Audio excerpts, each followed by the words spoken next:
this is hot on the heels. Our last webinar was actually only on Friday, so these are coming thick and fast at the moment.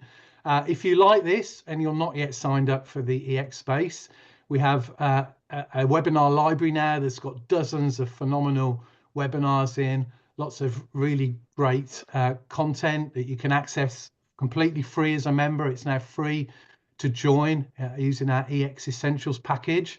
So if you haven't signed up, please do that, and that will bring you into our community, give you access to all the webinars, and a whole lot more tools, templates, reports, EX newsfeed, you name it. It's really is a professional support system for anyone in an EX or engagement role.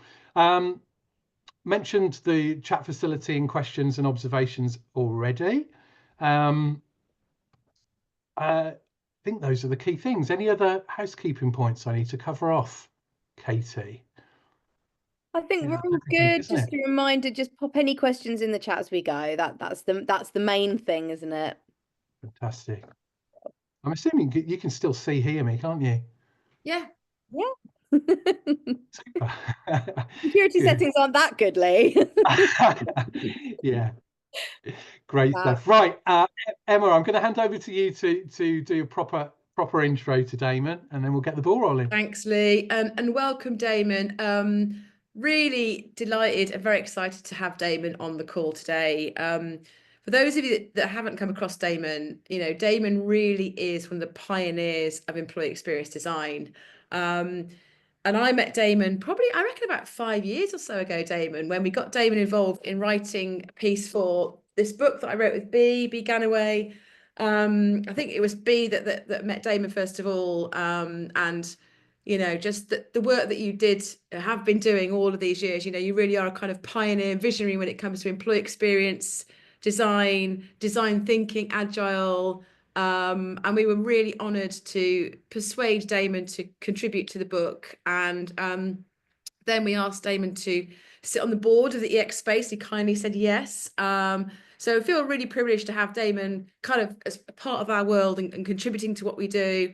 And also on the webinar today, because he really knows his stuff. He's been there, done it, got the T-shirt. And when I first met Damon, you were working at IBM, where you've been for many years, right, Damon? And that's where you're working when you contributed to the book, and then you went to Expedia for a bit. But you've just got years of experience, and I always am fascinated by the stories that you share, the experience you share. So always it's a really amazing approach of kind of, really incredible, thought out, applied kind of evidence-based approach, but you have such a pragmatic, accessible way. I think it really resonated with me, because I think a lot of people kind of talk about this stuff. Yeah, but what did you actually do, or how did it actually work? And I love our conversations, because you kind of also you always say challenge my thinking. That sounds like we're in opposition, but you always make me think about something different when we have our conversations. So I'm really delighted that you've joined us today, Damon. And without further ado, I'm going to hand over to you to get started. So welcome, Damon. Wow, that's quite the intro. So thank you. And yeah, 5 years. My hunch is it might even be longer than that. But yeah, it's been quite some time. Yeah, and I love this stuff. So I could talk about it all day. I could talk everyone's ears off. So I'm going to do my absolute best to keep this concise so that we can have some dialogue. So let me get my screen share going. And just as a little side note, I'm watching the names as like people jump in, and I see some familiar names, and even one, Pedro, who was, a part of the journey of what we're going to present today. So he was on my team at IBM, and yeah, Pedro, feel free to chime in on the chat. That would be great to see you.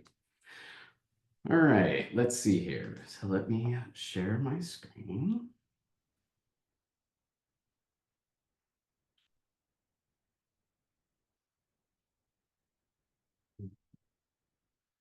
So how does that look? Look good? Okay, thumbs up. All right, so a few little housekeeping things before I jump in. And you can look at my nicely designed little screen here while I give some context. Being a designer, of course, it's going to look a little extra. But this talk, like Emma said, I like my stuff to be very pragmatic. I like to be very tactical. I like to talk about what's real and how to do things. So this talk is grounded in that.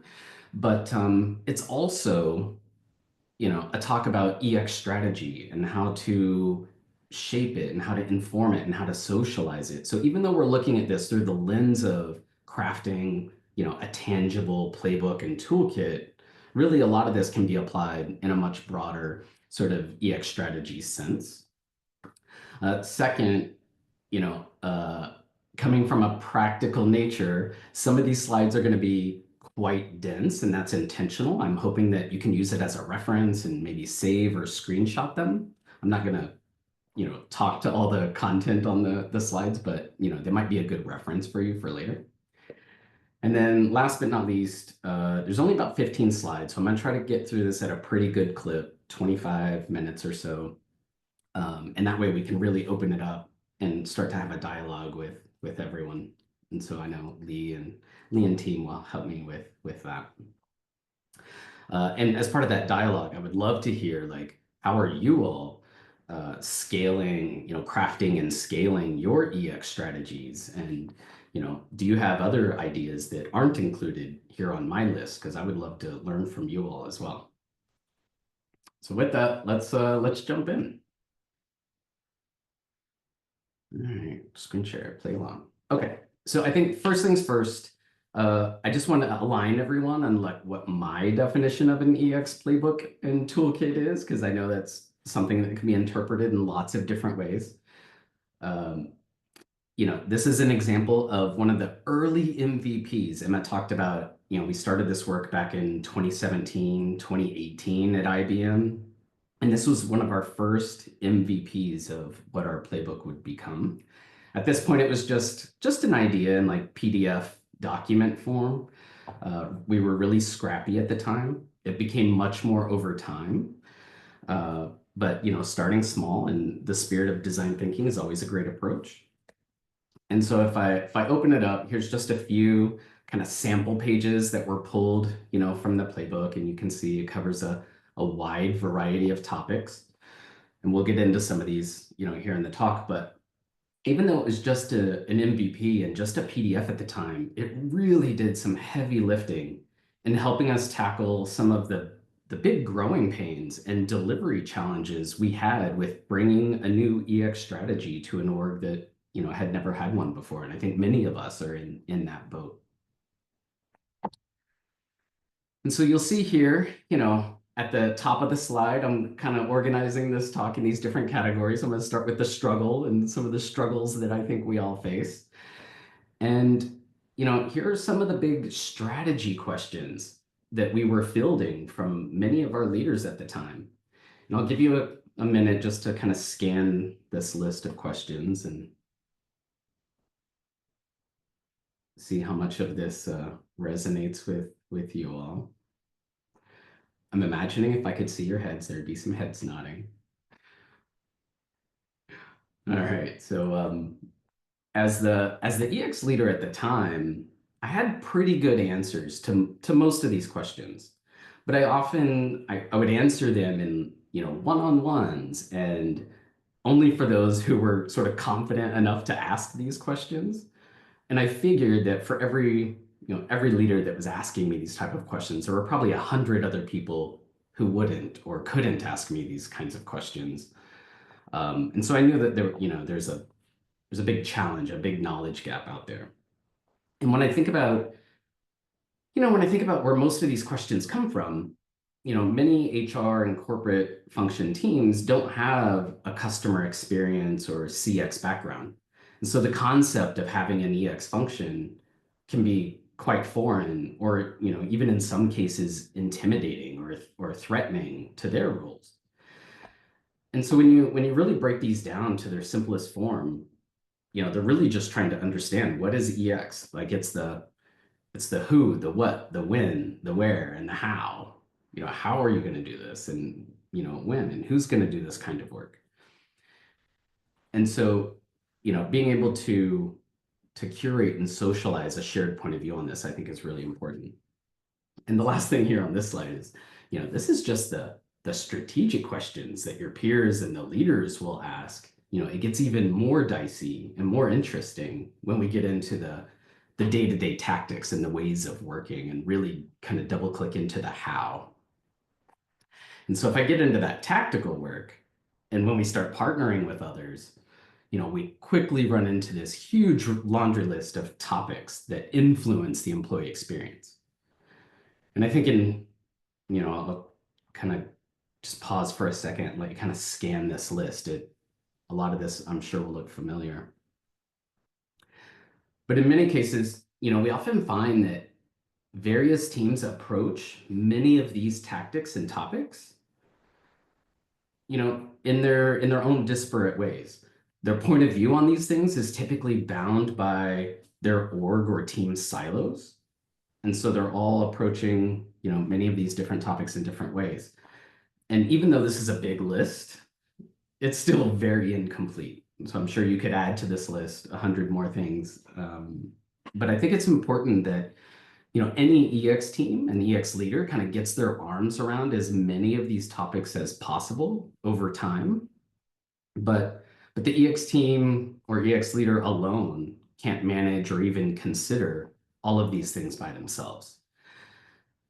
But the key here is that I think an EX team can and should lead the effort to inventory, to align, and to socialize a shared and crisp point of view on these things more broadly if they truly want to affect like the EX of their organizations at scale and over the long haul. I think that's important. And that's where, a tactic like developing an EX playbook can be very impactful. So to help make this real, I just want to give a kind of tiny example, just a quick example. We talked about the early days of IBM, when we kind of developed this concept. And this is just a little example of how my personal inbox looked at the time after I was just asked to start this new EX team and craft this new capability. Each of these like emails or notifications that were in my inbox came from me from HR, most HR, over the span of just a couple weeks. And so if you notice, and again, this is just a tiny example, but if you notice visually, it's all over the place. So lots of different uses of photos and illustrations and icons. The company naming and branding is very inconsistent. So like logos and word marks and colors and fonts are all over the place. Even more problematic in my mind is that every HR, COE, or team, or IT team, they all had their own naming and branding for their teams. So you're getting stuff not from the company or not from HR, but from like the learning team or a subset of the learning team. And I thought that was a challenge. Another big thing here is content and editorially. Everyone used their own voice and tone and style and vocabulary, and how they defined words were different. And I think something that is most organizations are battling with now is, if you see here, there's a whole handful of like chatbots and digital assistants. At the time, IBM was an early pioneer in that space. We had over 20 chatbots in HR alone. And they each took a different approach. They had different characters, or, some were people, some were not, some were acronyms. And each chatbot had its own different voice and tone and style and vocabulary. So I just bring this to life to say, this is just a small example. Like, it's much more than email. It's much more than just the visuals and that sort of thing. But, if you think about these patterns applying to all the touch points and tools and programs throughout the employee experience, it's pretty overwhelming and disparate and confusing for employees to navigate all of that. So it was clear that we had a long way to go to organize everyone around a shared EX kind of mission and vision. But imagining a better way to do all of this is kind of where we can draw our skills from CX. Because I think we can all relate that in the customer experience world, this kind of an experience would never fly. And that's what we're after. It's all about, crafting a consumer-grade employee experience. And that's what CX teams do so well. So to drive successful business outcomes, CX teams, if you start to imagine what's forward, CX teams have addressed many of these challenges over the last few decades. And it's that sort of alignment and intentionality that CX has that we're trying to drive internally to really create these like consumer grade experiences, and not just to improve the experience and what it looks like or feels like, but to use that to drive tangible business outcomes. That's really the outcome that we're after. So again, it's much more than just email and communications and the inbox, but I think you can apply these same patterns to all the other touch points and all the other interactions that employees have with the company. The other, I think, key thing here is to bring it up to more recent times. You've probably seen a ton of buzz recently around product-centric HR and bringing product management to HR. A lot of these same concepts and the same premise is here. And that premise is that the experience of work is our product, and we should manage it like a product. We should intentionally design, deliver, measure, and continuously improve it like a product. And so no single EX team can do this alone and can do this, in a vacuum. It definitely takes a village. And so what are ways in which you can create that and nurture that village?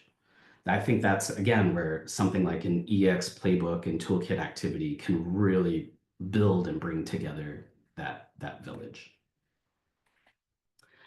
So first up, I think this village, it really needs to include, it can't just be HR alone.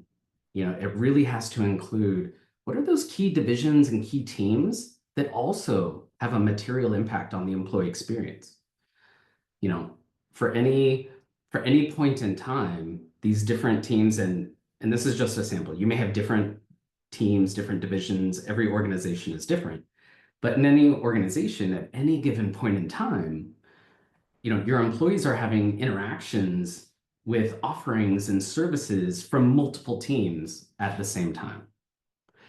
And so you remember that fragmented world I showed just by looking at your inbox. Imagine a world looking forward where you're partnering across all these different silos and teams and organizations on a shared common EX strategy, but even more importantly, shared tactics and tools and templates to really bring that consumer grade experience all together. I would say also many of us have started to, inventory, moments that matter and do moments of matter work. That comes to play here in a really crisp way. Some teams have even taken that further to really start to map and measure, using service design or service blueprinting, employee journeys. And all of that work, when you do that work, it quickly becomes clear that in most cases, you find all these multiple teams involved, and these teams aren't on the same page, and they don't typically communicate beyond the handoffs. And this is a great opportunity to start to break down that pattern and get them collaborating and co-creating in a whole new way. And again, this is a great outcome that can come out of an exercise of crafting a playbook and toolkit. And so, as we start thinking about building the toolkit or playbook, it's important that, co-creation is key to getting through many of those challenges. And so I think we've all seen slides like this that, articulate the value of co-creation and why we do it. I think when going down this path of crafting an EX Playbook and Toolkit, this is paramount. This is the first kind of priority and principle that the team should adopt, because without it, it would never be successful. And so, we've learned from, slides like this and lots of studies that, whether it's engaging like employees or customers or stakeholders in designing some solution, it enhances innovation and adoption, which is important, and the long-term success. Well, those are the same three things that we're hoping to get with our EX strategies. We want that innovation, we want that adoption, that's the big one, and we want long-term success. So to take this approach, co-creation should really help you as an EX leader or EX team drive this culture shift around innovation and engagement in this topic. And hopefully that leads to business success across, your HR teams and corporate functions. That's really, really the intent. It should all be driving that business outcome. All right, so building out our playbook and toolkit. We talked about it being co-created. I won't go further on that but just to say that from the beginning, as early as possible, identify those key partners and those teams. Look for those that are really eager to participate, those that align on the vision and get it. Those are always the quick wins. Like, find those and start to pull them into the process. Ensure that it's cross-functional. I talked about, making sure that you have representation across the corporate functions and, HR COEs. I think that's really important. And even if someone can't commit to, really diving in and doing heavy lifting, even having them lightly involved is much better than having them not involved at all. So bringing as many cross-functional participants along the journey is really key. Multi-level, so you're gonna have lots of practitioners usually crafting these teams, but have a plan to engage, and get feedback from leaders and senior leaders as part of the process.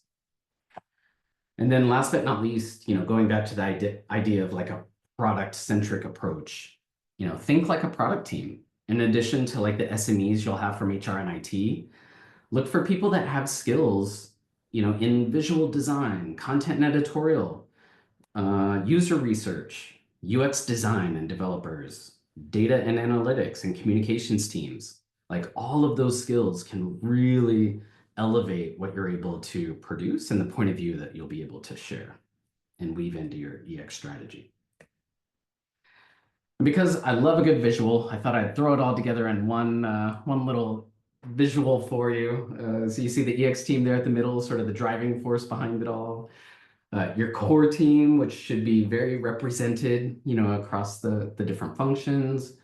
The next ring out really talks about all those skills that can really help elevate this work and bring it to life. The COEs kind of wrap that next ring out and the other corporate functions. You'll notice there at the bottom, sponsor employees. This is all about where possible, bring in some real employees, prototype, test, get their feedback early as you're crafting, as you're developing. Make sure it resonates with who your users are going to be. That outermost ring is kind of in a similar vein. So, when you think about sponsor employees, think about different levels: employees, managers, leaders, senior leaders, and then also have a plan to engage with your stakeholders and sponsors along their way. Share the updates with them as the work is progressing and get their feedback. Like, are we on the right track? All right, so here's still in the early build phase. Another great tip I have is to take an inventory of what's already out there. What teams are out there and what kinds of things have they already produced? And so if I think again about CX teams, they often will have style guides either for visuals or brand or editorial. They also might have already established a measurement framework for how they measure customer experience that could be applied internally or adopted or adapted in some way. Similarly, if you think about internal comms teams, they might also have some of those types of assets. They often also have a comms or events calendar of all the key beats and touch points over the course of the year. That can be very helpful to incorporate. And then another fantastic source here, I think, is any people data and analytics functions. So they might have a point of view on how data visualization should be created and how they could follow corporate standards. They might also have measurement frameworks. It might not include experiential measures, but you can bring that to the table. But it might have a lot of other kind of measurement frameworks and reporting standards. It might also, if you think about your employee listening strategy, they might have a deep, repository. It may not be organized, but a deep repository of what employee listening data and insights have they been developing. and getting all of that incorporated is a huge source of value. So these things might not be nearly as have clear ownership, or they might not be nearly as aligned as you hoped. But it's good to know they exist. And as part of the process, as you bring this group together, you can decide as a group, do any of these things, should we bring them in as is? Should we update them? Should we redesign or redo them? Or should any of these be scrapped or deprecated? All right, so here's a meaty slide. As we start thinking about delivering your playbook, I put together this big list of topics for your consideration. And I'll give you a couple seconds here to just kind of scan the list and see if it resonates.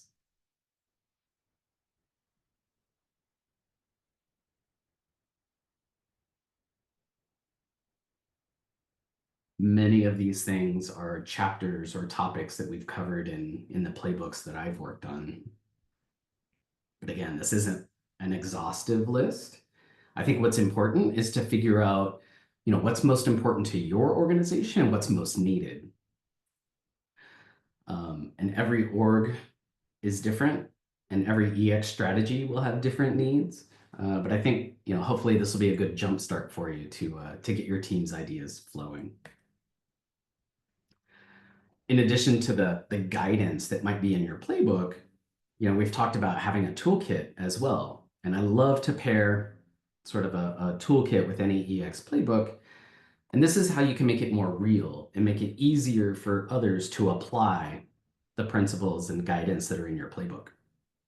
So the toolkit will always have like tools and templates and resources to help teams apply what's in your playbook. And the more you can provide, the easier your adoption and scaling efforts will be. So let's just kind of take a look at some of these examples. So most of these are probably pretty familiar to you or would seem pretty straightforward. Lots of kind of backstage HR and people that are working on EX. I find that the stuff that is most valuable is, articulating your moments that matter and your journeys, if you've done any of that work, providing templates for teams to do that type of work on their own or with your support. Persona kits and user research materials are always in high demand, at least in the groups that I've worked with. And then, of course, when you get into all those touch points, as many easy to use templates and resources for email and video and social media or Slack or presentations, all that stuff goes a long, long way. People will scoop that stuff up and use it everywhere. So that's a kind of a quick win. One thing I always like to have is a example gallery. So helping teams see and feel like what a good outcome looks like, I think is really key. Now, as you kind of think about leaders and managers, sort of more front stage teams, you could also start to think about socializing some of this content to them. Maybe not all of it, maybe you can segment it in some way, but there's a lot of great guidance you could provide to leaders and managers out there. Some of the stuff here at the top of the list is pretty straightforward.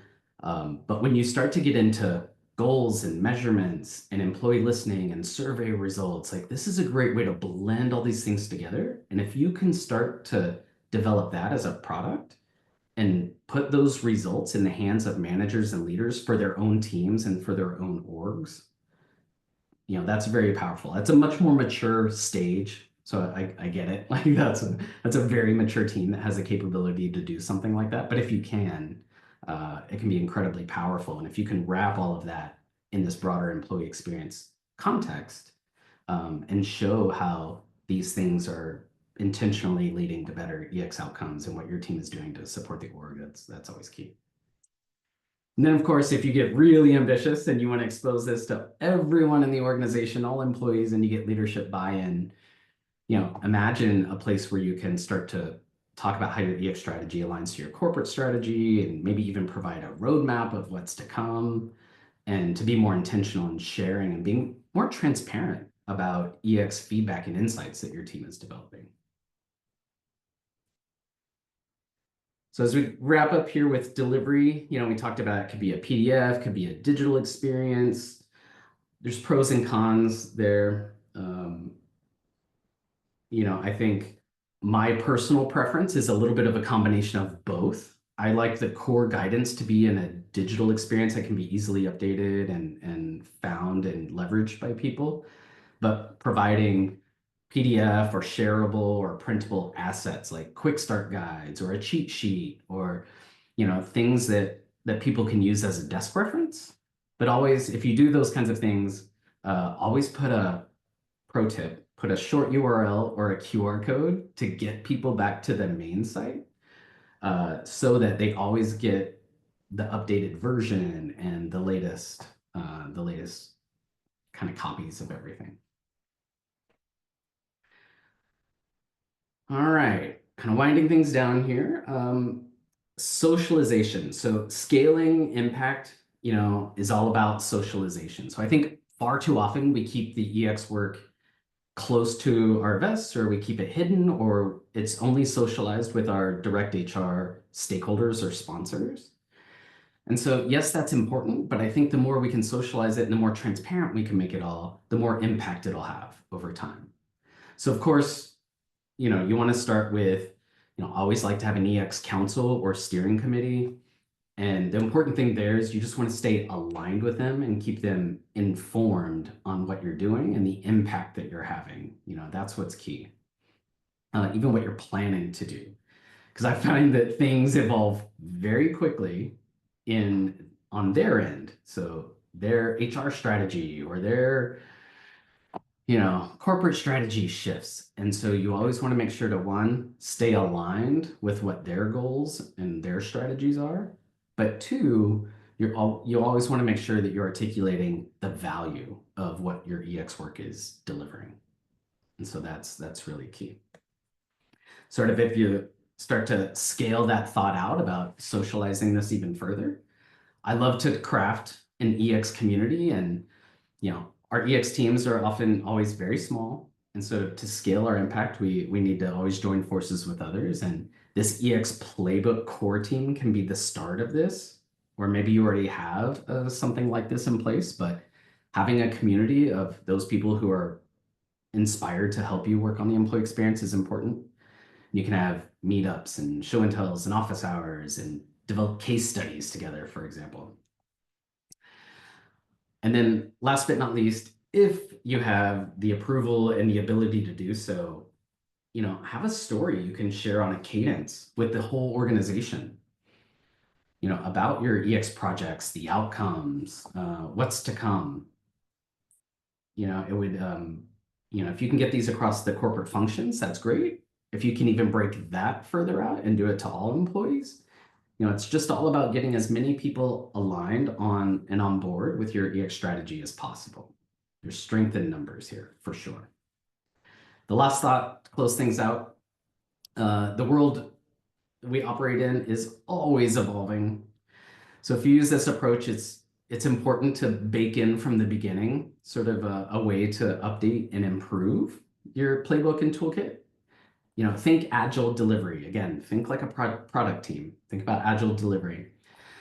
Not only will the people strategy evolve, the org strategy will evolve. You'll see employer branding, evolve. You'll see the employee value proposition work evolving. And so just like in the CX world, you want to keep pace with all of that and not let this get too stale so you don't lose your customer. But once you have a good base, as long as you stay on top of it, it's pretty easy to incrementally keep it up to date as long as you have a good core team. And so if I think about some of the sources, you can kind of keep a beat and a pulse of what's happening. Of course, externally, talks like this are a great way to follow like EX trends and studies and reports. Your steerco can help keep you closely aligned to any strategic shifts in their priorities. There was that slide at the very beginning about those key strategic questions. It's good to go back and ask those kind of questions and align on them every now and then, because that stuff can evolve. The business, anything we can do to stay tapped into the needs of the business and break out of the corporate function silos is always highly, highly recommended. Your community, we talked about putting that community together. It's a great way to sort of figure out what's working, what's not working, what might still be missing that they could get value from. Your employee listening channels, that's a great way to keep a beat on what's important to everyone in the organization, and really incorporate those trends and insights into your EX strategy in a more tangible way. And then last but not least, all those partners that you pull in. So across HR, IT, comms, real estate, all these groups that you work with, their strategies and agendas individually are going to evolve. And so working with their leaders to stay tapped into that is another great source of input. So with that, I probably went 5 minutes longer than I thought, but pretty good. But with that, Lee and Emma and Katie, that's fantastic, Damon. Any thoughts? Thank you. We've got plenty of time for questions, 20 minutes or so before we get to the hour, so we're all good. I've got lots, I'm sure Emma and Katie have as well, but if we just dive into the questions from the chat, beginning with the end in mind, Damon, and in particular kind of business outcomes, what we're looking to achieve through EX. Jana made a great question here, which was linking to your build slide, your slide headed build. What might you suggest when leaders or stakeholders find the value or benefits or the impact too fluffy? So we often have these sort of quite fluffy goals and aims rather than hard strategy aligned outcomes. Perhaps just talk us around some of your experience there with nailing, aligning to those big business goals and outcomes. How best to do that? Yeah, that's always a big one. And I think, in the spirit of design thinking or human-centered design, developing an MVP of that is really important in the beginning. So finding some early project, something that's important to your stakeholders, and proving out this approach and this type of work so that they can better understand and sort of grok it and kind of grasp what EX is, but also to prove the value. And all it takes are one or two of those early wins of proving how impactful this can be to buy you a lot more runway. So early in the process, early in the strategy, try to find a way to, do a small pilot or a prototype of this kind of work. I think that goes a long way. The other stuff that I would recommend is, as soon as possible, start to think about measurement and metrics. And partnering with your people data and analytics team is a good place to start there, because they're often responsible for helping the CHRO and the other leaders articulate the impact of the entire function to finance and business leaders. And so if you can tap into that and start to weave, experiential outcomes and experiential measures into that body of work, that also goes a long way. Fantastic. Do you think on that outcomes piece, is it better to kind of focus on the challenges, so the things that are kind of keeping your stakeholders awake at night, their concerns and worries? Is that an easier way in, or the kind of opportunities, the upside of it? Yeah, I find I always first ask, what's important to you all? What problems are you all facing? And if any of those, what's highest priority on your HR or corporate function strategy?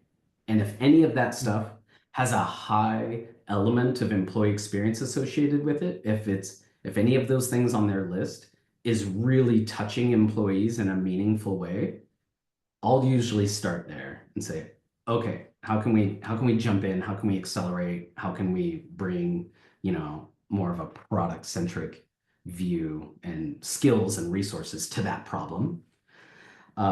If they don't have any of those sort of burning platform issues, then that's where you can lean back, and either through qualitative research, or even if you don't want to spin up new research, taking a look at results from surveys and pulses and anything you may already have, that can be a great source of what may be an unmet need or big friction point with the employee population, and you could always, bring to the table some recommendations.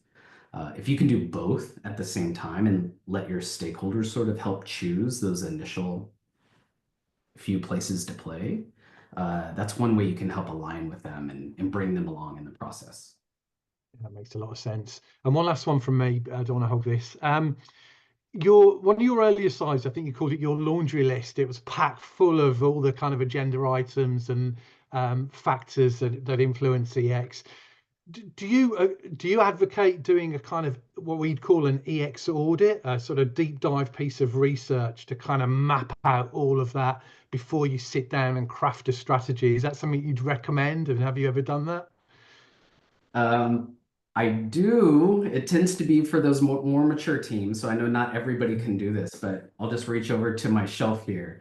Here's a 90-page qualitative study that I did for Expedia Group, our team did, that was incredible. So yes, if you have the resources and skills to do something like that, I think you should, but I also realize a lot of teams don't have those kind of resources or, bandwidth or sponsorship. That required, we did focus groups and traveled the globe to all of our key sites and one-on-ones, focus groups, leaders, employees, like the whole nine. But you can do a much lighter touch version of that, kind of like you mentioned, audits. Like you could audit a moment that matters, or even audit a journey. And you can develop some criteria in which to audit, but also bring people along. So, there's some good tactics here around design critique, about how you can give feedback to these teams and audit them in a way that's productive and doesn't come across as like confrontational, or you're telling them they're doing a bad job, for example. Like, really taking a good approach there can go a long way. Fantastic, thank you. Do you want to pick up any questions? Yeah, definitely. Thanks, Damon. As expected, that was beautifully clear and succinct, but a huge amount of information in a short amount of time, which is perfect. So there's lots to think about, but you just, I think what you've done is kind of take this huge complex area and kind of given people a really great roadmap for thinking about this, which is brilliant. So something I want to pick up on, you talked about this takes a village, which I totally agree with. You talk about building a community. In our experience, this is a very different way of approaching problems inside of work, in that we're not going down the kind of functional divisional route here, the centers of expertise here. We're going, actually, the expertise are across the organization. We need to work with a whole bunch of people. How are we going to do that? So just wonder if you've got any kind of tips on how you take people with you. And also, I guess, some of the companies we work with, just kind of helping them to celebrate the wins, that this is going to take time. It's a viral change approach, and that having everybody taking these tools and ideas on and use them straight away probably is not going to happen. So any thoughts on that? Yeah. Before I jump in, my video is frozen for me, but can you still see me okay, or is it frozen for you as well? Video's frozen for us as well, actually. In fact, Lee just asked me, is the video frozen? So yeah, it has. If you turn it off and on again, there we go. That's better. Good old classic. Thanks, turn it off and on again. We could still hear you perfectly, but yeah. Okay, it looked like you were advertising your report. It was a brilliant shot. It's great. It's a good shot. Oh, that's funny. Yeah, how to bring people along. I think, when we go back to those principles of co-creation, I think that's why that's my number one principle and philosophy for this kind of work. You can have an EX strategy, but if you don't bring all these other teams along and have them feel like they're co-creating it with you and they're delivering it with you, I think that's where you start to see, because EX is new to most organizations, you see all the existing leaders and teams and functions start to get a little protective and hang on now, like you're starting to meddle with my stuff, or you're giving us guidance or advice on our stuff. We've been doing this. This is, our thing. So that idea of co-creation, if you can bring them along on this journey with you, have them help inform that EX strategy and those tactics together, then you can start to take all the work that they've done. We talked about all those resources that may exist out there that they've already worked on kind of in their own silos. If you can bring all that together and then sort of facilitate, ooh, let's update all this and make it all really cohesive across all of our teams so that we're all sharing this point of view. That's key. The other big value there is you can say like, well, hey, comms team, or whatever team we're talking with, not only can we help get this updated and integrated with this bigger point of view and bigger strategy, but your content, what you care about, which is that content, that editorial, the branding, the naming, that we're going to put that in front of all these other teams, and they're all going to start using it now too, not just the comms team. So there's a value exchange there by including everyone and bringing them along. And I think the EX team's role is to facilitate that, not to define all those things on that laundry list, but to facilitate it all coming together. Yeah, absolutely. I completely agree with that. And that's been the approach that we take. Like you say, it's so new to most organizations that I think the initial reaction is like, you meddling with my stuff, or they just don't know what they don't know, right? Go back to Hari window. They just don't get it. And I think my experience has been exactly as yours, to sort of work with something really tangible and top of agenda at the moment with a bunch of people. And I had this experience with a team just last week or the week before, where even with a 2-day kind of sprint, they started to say, oh, hang on a minute, we're HRing this rather than we're not kind of taking a human-centered design approach. So I absolutely agree with that. The other thing I was going to ask about is AI, because I think that there's so much we could do on AI, but I think a couple of things, like, a lot of the resources and laundry list you talked about, what we're seeing now is we're able to really kind of be a lot more pacey in developing these tools, because AI can help us so much with the guides, the templates. Are you finding that as well? Have you had any experience of that? And are you I mean, I would imagine you would, given your background, but just what your thoughts on it would be great. Yeah. I think there's two big topics here in my mind. One is kind of the one you were describing there. When I think about the early days of us building these resources, these playbooks, these toolkits, it was all by hand. It was all manual. It was a lot of design support and executional support. I think a lot of that, you can leverage AI. Now, of course, it's only as good as the input you give it. The output is only as good as the input you give it. And when we're often talking about these kinds of topics, the nuances and the details really matter. So I would say, yes, AI can go a long way in helping produce and build these things, but, be really intentional about going through it and tweaking it and massaging it and really honing it into your specific organization. I think that's going to be important. And, I'm sure there's new and interesting ways when we talk about the channels to distribute all of this. AI could be one of those new channels to help start to scale some of these resources in your toolkit and drive some of that content that's in your playbook. The other big number two that would kind of came top of mind for me, I listed it on some of the charts, but I didn't really refer to it. But I think it's incredibly important. I thought it was important 8 years ago when this work was being done. I think it's even more important now that as part of the EX strategy, you get your leadership team to articulate a point of view on the ethical use of data and AI and machine learning in the employee context. And I know, Emma, that goes back to like some of the content for the book. But I think now more than ever, what we can do with all this data is just exponentially more than we could even just 5 years ago. And I think it's important to draw some boundaries and to set some expectations with your employees and be transparent and open and honest about how it'll be used, but more importantly, how it won't be used. So I know not every organization and leader is comfortable with that, but I will say that we've been successful. And even back then, as part of IBM, we put out an employee policy statement around all of that, and so it's achievable. You really can do it, and I think everyone should. And I think every EX leader should champion for that. That's a great point. Yeah, really good. Lee, Katie, hand back over to you. I think there's some more questions coming through, aren't there? Yeah, I'm going to jump in and make sure we just try and squeeze another question or two in. So a question here from Georgina. You have the EX team at the very center of that lovely model that you shared, but what is your top tip, or have you got any advice for when that team is just one person? Been there, done that. I think everything conceptually still applies, and that's why you'll notice I don't define minute tactics. I don't define what an EX team should be or look like in that model, and that's intentional because I think every team, every leader, every organization's slightly different. You know, when it comes to identifying the teams that participate in delivering the employee experience, I think that still stands true.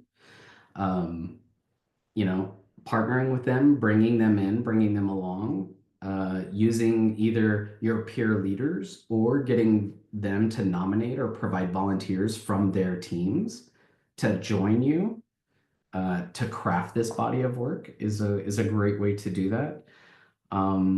Yeah, I think everything applies as described, just instead of a bigger core team, you have to beg, borrow, and steal from others. But if the EX strategy is important to the senior leaders, and if it's important to the organization, they will give you the space to recruit that support and that help and to find those skills and those resources throughout all the other teams. And they'll give you the air cover and the sponsorship, and they'll, you know, message out that this is the intent and that people should hop along. Thank you. That's And great. if you don't have that air cover and support, you should ask for it because it's really, really helpful. Because obviously the end goal really is for EX to be owned by everybody, isn't it? So by making friends, shall we say, that will really help you with that delivery.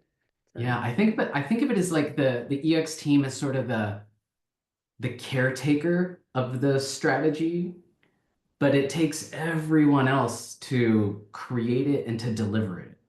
And so, you know, you have a very specific but important role there, but to not take all that on yourself and, you know, really live into the spirit of co-creation, because that's where the unlock happens. Otherwise, it'll shrivel up and you won't be doing that work much longer, or it won't get very far.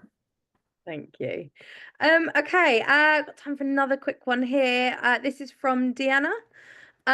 You mentioned branding a number of times, but a key challenge that we have is internal communications is outside of HR in our organization, which makes branding, consistency, and scaling impact a challenge as they are so busy with other work.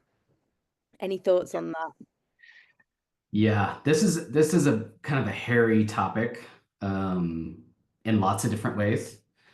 There's the pressure from one side to really live into and apply corporate, either internal or external branding standards and communication standards. But then I often find that you have this like grassroots desire from all these teams that, you know, across the HR COEs and IT and real estate and others who every time there's any touch point with an employee, they want to brand it with their team or their logo or their icons and that sort of stuff. Those things are kind of in conflict with each other. So I think, again, what you can do is to take both of those point of views and really hone in on sort of some shared agreements on how much flexibility there is. But I would lean really into the branding standards as much as possible, because again, that really moves us towards that consumer grade experience. And that's really what we're after, to help make things simple, efficient, easy to understand, and easy to act upon, because that's where you get those business outcomes. Having some of that sit outside of your kind of organizational purview, I think that happens a lot in EX because most EX teams are inside HR. So even partnering with IT can be a challenge, or real estate, or, you know, anyone else. You take that even further if you're saying like your comms is actually a single comms team that's internal and external that sit even outside kind of the corporate function umbrella. But I think the same tactics that you use to build those bridges, build those partnerships, and bring everyone together and really show if you help us with this or if you do this, the outcomes that are important to you will actually improve. So I guess for this specific example, I would say if they don't have bandwidth to participate directly, try to find out what they could provide you indirectly. So when you looked at that list of like CX teams and comms teams, if they have any of those assets and resources, say, great, we'll take those into consideration. We'll try to integrate it with this bigger body of work we have. And if we have thoughts on how this could be updated or adapted, we'll get back to you and let you know. So I think that's, it's not ideal, but it's a way that you could approach that. Ideally would be to just have them carve out, even if it's just one person part-time, to get them involved somehow more directly. But if you can't, then that would be what I would do.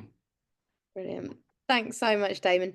I'm aware of the fact we've only got a couple of minutes left, so apologies if we haven't answered your question today. Kate, I'm just going to be a little bit cheeky and just going with the question from Pedro, because it's a really great. Go on then. Great one. It's a good one to finish on. We'd love to hear a bit more about what you've learned from your experience at IBM and Expedia as a thought leader in EX, related to delivering business value and impact. So what have you learned that makes the investment not just worthwhile, but absolutely essential? Sorry, I can't speak. So that's the last question from Pedro. I think that's a really good one to end on. So I love that one. I will say there's a whole bunch of stuff I could say, but I'm going to pick one. And my one is going to be one experiment that we did with my Expedia team was we integrated our EX team and our people data and analytics team together. And that unlocked tremendous opportunity, both on the employee listening side and getting much more mature in all the different tools, techniques, and sort of sources for employee listening and digital behaviors and all sorts of stuff. But I think even more importantly is it really helped me define a much better way to measure and articulate the impact of employee experience, whether in moments or journeys, but coming up with a measurement system of experiential measures that sit alongside the more traditional operational measures and outcome measures, but getting all that integrated into a consistent measurement strategy, not just for us as the EX team, but to then have the COE leaders and the CHRO be able to articulate the impact of EX across their functions, pillars, and that sort of thing. And that has a way of embedding EX into more normal operating models and operating rhythms and rituals in a way that I think will sustain kind of EX efforts over the long haul. Thank you. That's a great answer. Love it. I'm going to hand back over to Katie. I think we're just on time now. So that's all right. I'll forgive you. No, that really is it from us. So a huge thank you, Damon. And obviously, if you are already members of the EX Space, that you will know that Damon is part of our board. So I'm sure you will see him on the EX Space in the future or in the community. If you're not a member of the EX Space already, then why not join? We'd love to have you on there. You can join the Essentials subscription for absolutely nothing. It's completely free. So if you haven't had a chance yet, take a look, www.theexspace.com. That's it from us. Lee, Emma, have I forgotten anything other than a huge thank you to Damon? Just massive thank you, Damon. That was a brilliant session. Really enjoyed it. Really, really useful. So thank you. Thank you, Damon. Great stuff. Really enjoyed that. Have a great weekend. Thanks everyone for joining in. Thanks a lot.